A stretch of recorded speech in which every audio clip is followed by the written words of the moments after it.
Hi! You're here today because you know exactly what irony is, right? Ha ha, I was being ironic. Let's talk a little about this literary technique and rhetoric device that is used in speech, art, and everyday life. It is defined as the difference between what appears to be true and what really is true, or appearance versus reality. It has a lot to do with expectations on the part of the reader or on the part of a character. Something to keep in mind is that irony has nothing to do with coincidence. In his book titled Brain Droppings, George Carlin cites several excellent examples, like this one here. A diabetic on his way to buy insulin is killed by a runaway truck. He's the victim of an accident. If the truck was delivering sugar, he's the victim of a weird poetic coincidence. But if the truck is delivering insulin, well, then he is the victim of an irony. Okay, let's have a little pop quiz on whether or not you've grasped the difference between coincidence and irony.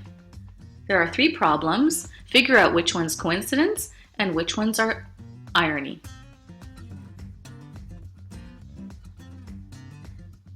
Feel free to pause the video if you need more time to write down your answers. Okay, let's check. If you said that the first one is irony, then you got that right. The second one, though, is coincidence. And if you said the third one was coincidence too, then you got it right. So there are 3 different types of irony, and we're going to be talking about each one: verbal, situational, and dramatic. Verbal irony occurs when someone says the opposite of what he or she means.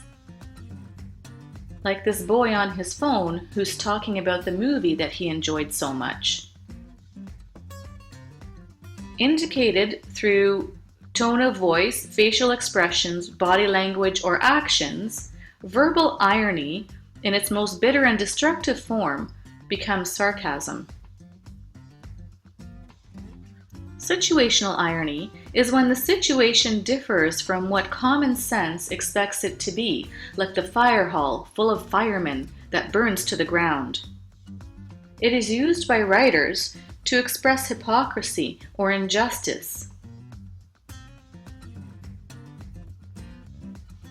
Dramatic irony is the difference between what the character thinks to be true and what the reader or audience knows to be true. For instance, Romeo, who believes that Juliet is dead, but we, the audience, know that she's only taken a sleeping potion and will soon wake up.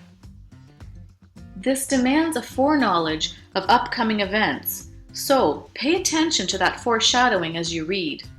Writers use dramatic irony to underscore themes and evoke emotion like pathos or anger from the audience or readers. So let's do another pop quiz. Each of these examples is a verbal, situational, or dramatic irony. Figure out which is which, and pause the video if you need more time.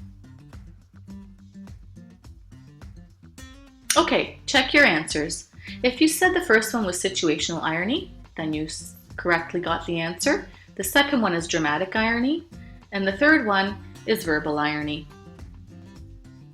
So, just to summarize, something that is ironic is unexpected. If it's sarcasm, it's verbal irony. If it's unexpected by everybody, including the audience, it's situational irony. And if it's unexpected by just the character, then it's dramatic irony. Thanks for watching. Created using Powtoon.